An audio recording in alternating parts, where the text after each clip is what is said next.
근데 건수는 뭐 월등하시잖아요, 지금. 건수는 70 몇 건 한 것 같아요.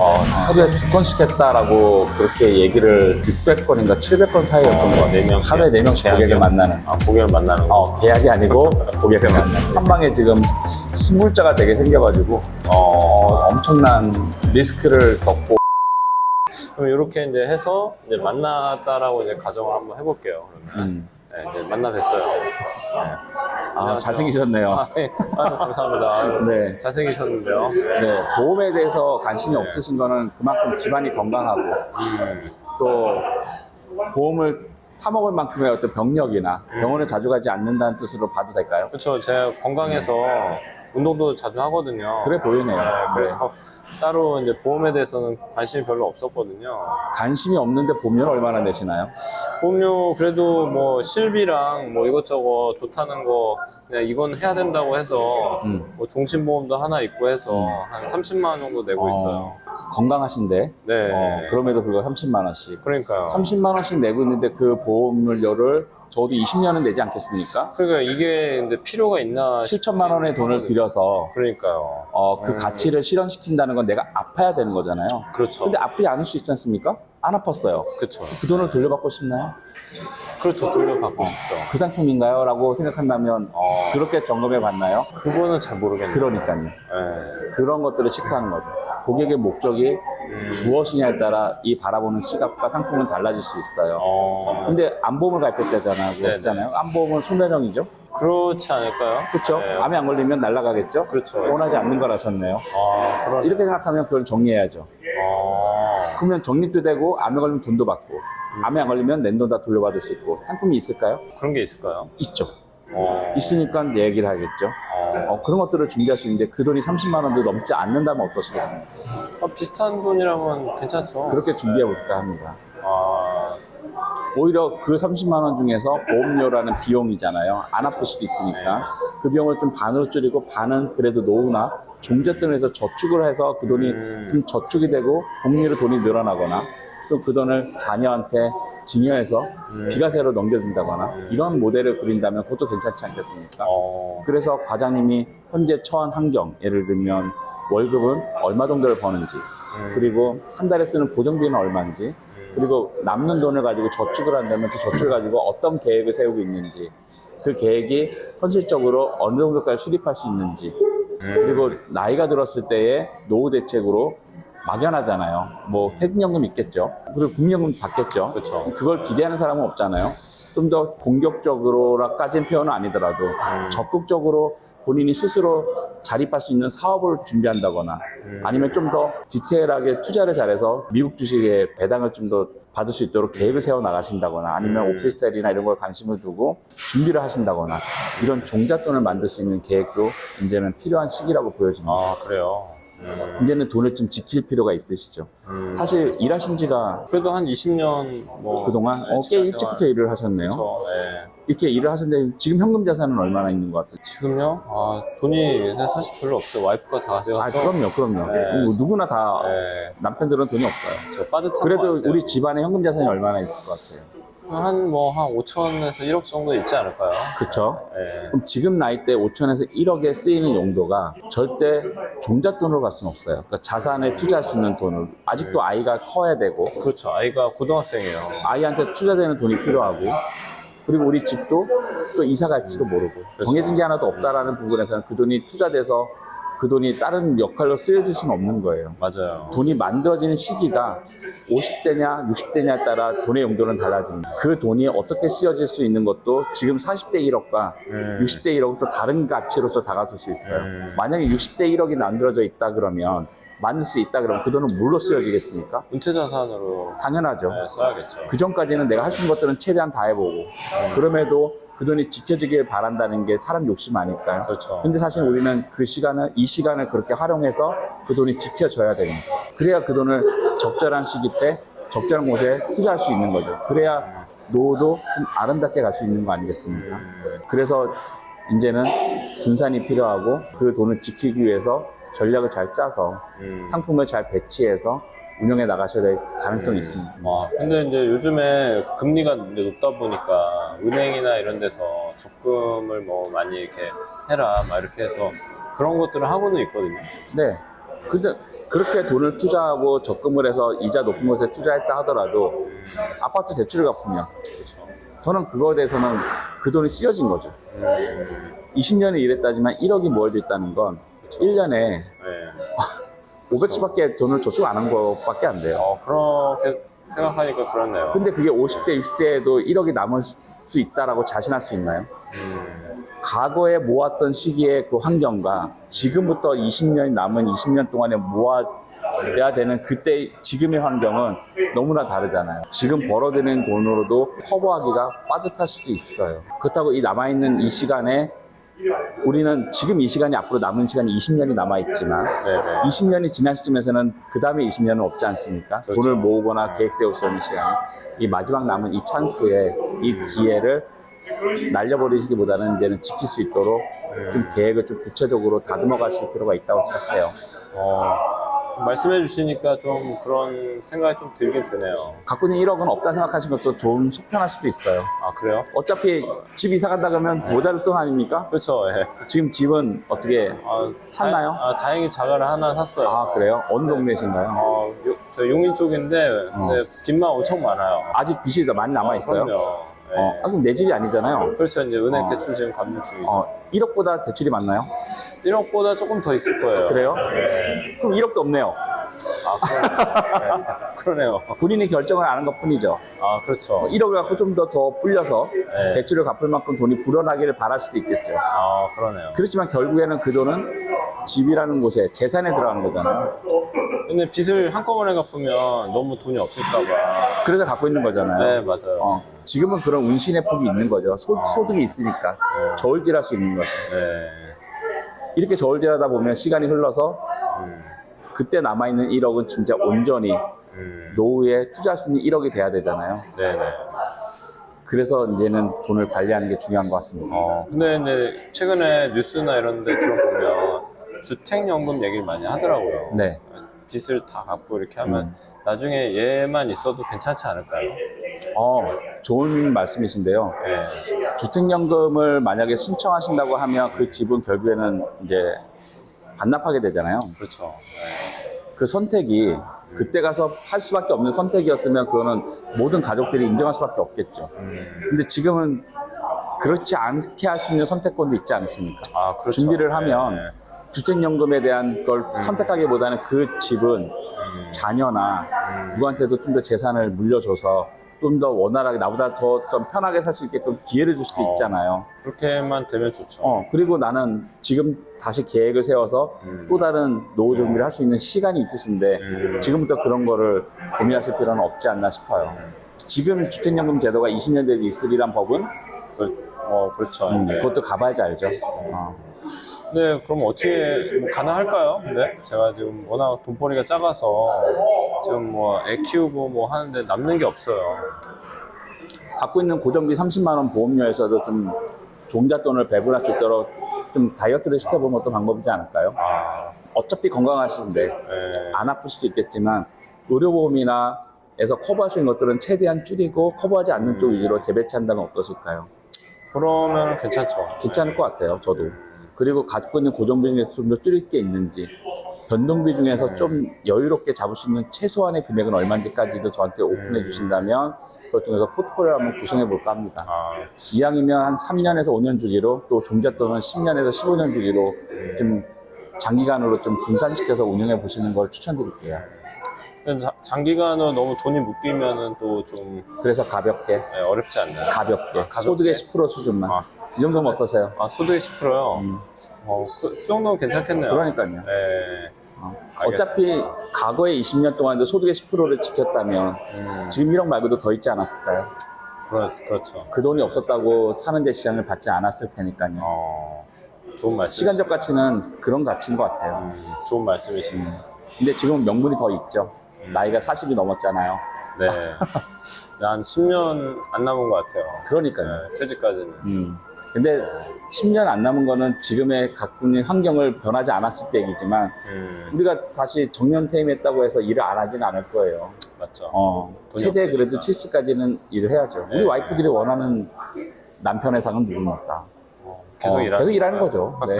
그래도 집에 많이 없고 밖에 나갔다 들어오는 사람이죠. 남편은 그러길 바라는 거죠. 아, 그게 좋은 남편인가요? 그게 제일 좋은 남편이에요. 집에 앉아가지고 밥 달라고 그러면 아유 죽어야죠. 좀 슬픈데요? 슬프죠. 네.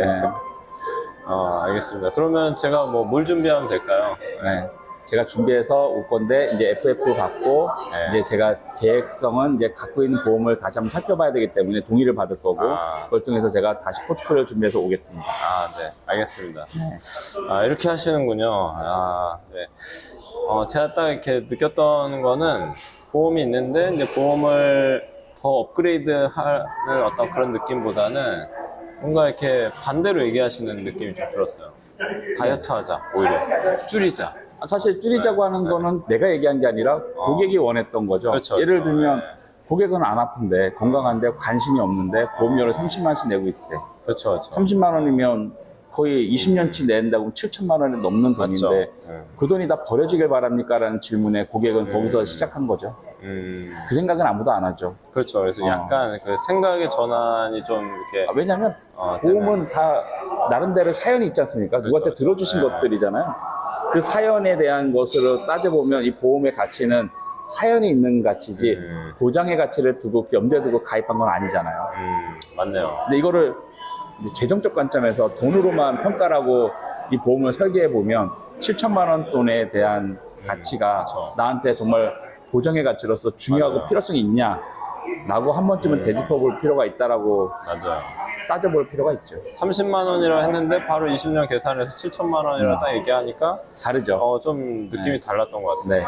그러니까 어떤 식으로 이제 이 RP가 좀 전개가 돼서 간결하고 이제 이렇게 좀 진행되는지 좀 느낌은 알 그렇죠. 것 같아요.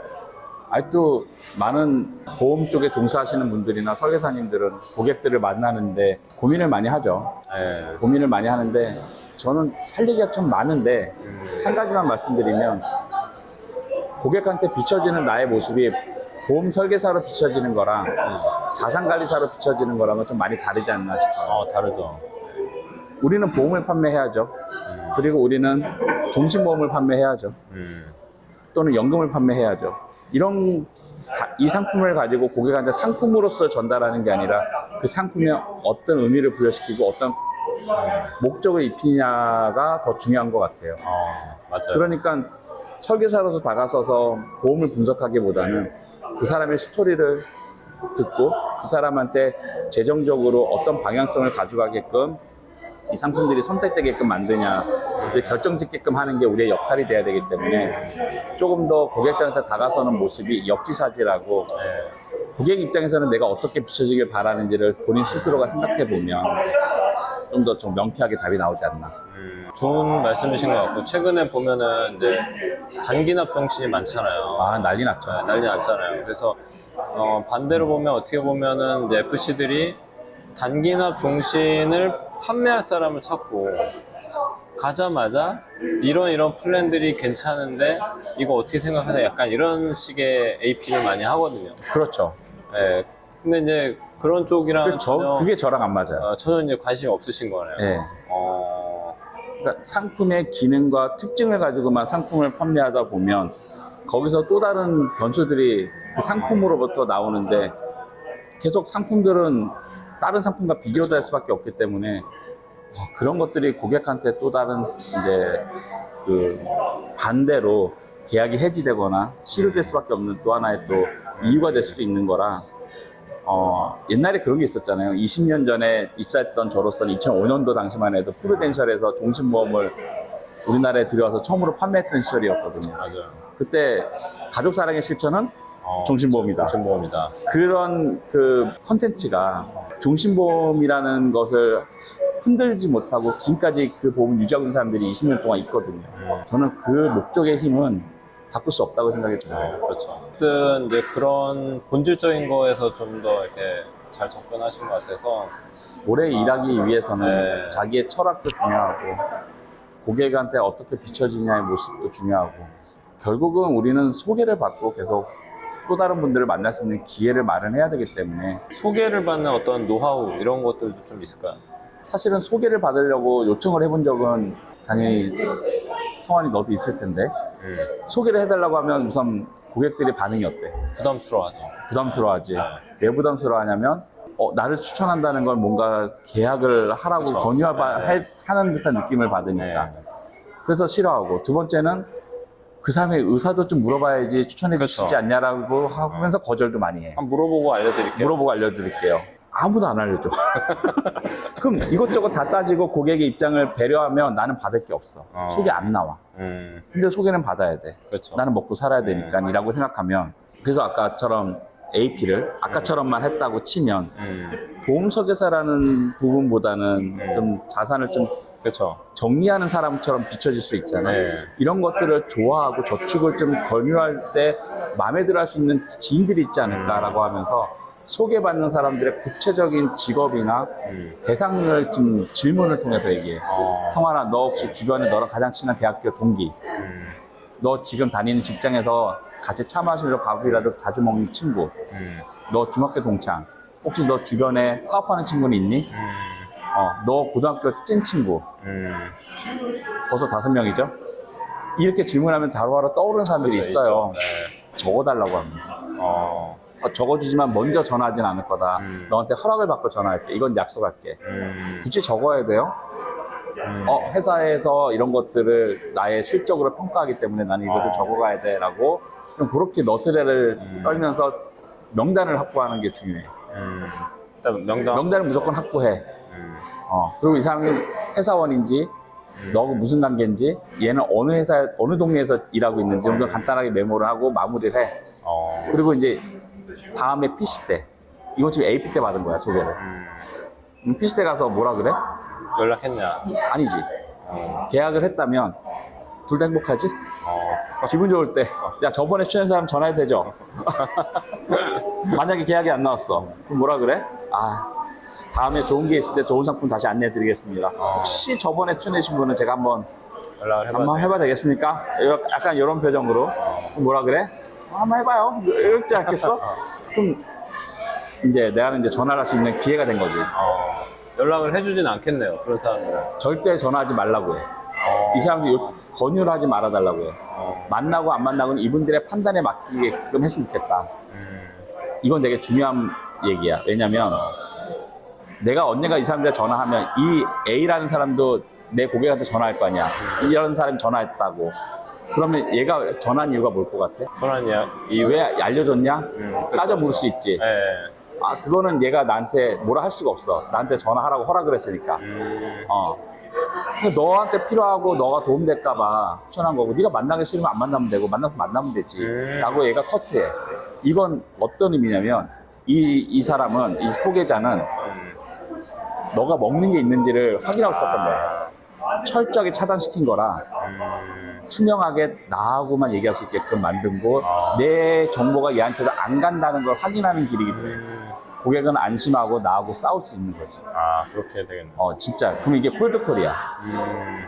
이 콜드콜이 미팅을 하기 위한 확률이 이감받아서 전화하는 확률보다 훨씬 높아요. 소개자의 영향력을 얘기하면서. 소개자 영향력은 분명히 있어. 이름 한자로만 해도 영향력은 있어. PC 때 가서 이거를 제안을 하잖아, 어떤 상품을. 그러면 이 소개자는 얘가 과연 무엇을 했을까? 궁금해. 안 했을 수도 있잖아요. 그것도 난 얘기 안 하지. 근데 여기서 저울질을 하는 거지. 재영이는 많이 했는데 왜 이렇게 안 하세요? 내가 건들 수도 있고. 이게 비딩할 수 있는 기회도 돼. 이 패턴이 잘 돼서 계약이 나오면 이 사람 나한테 소개해야 안 해? 소개하겠죠. 이 패턴대로.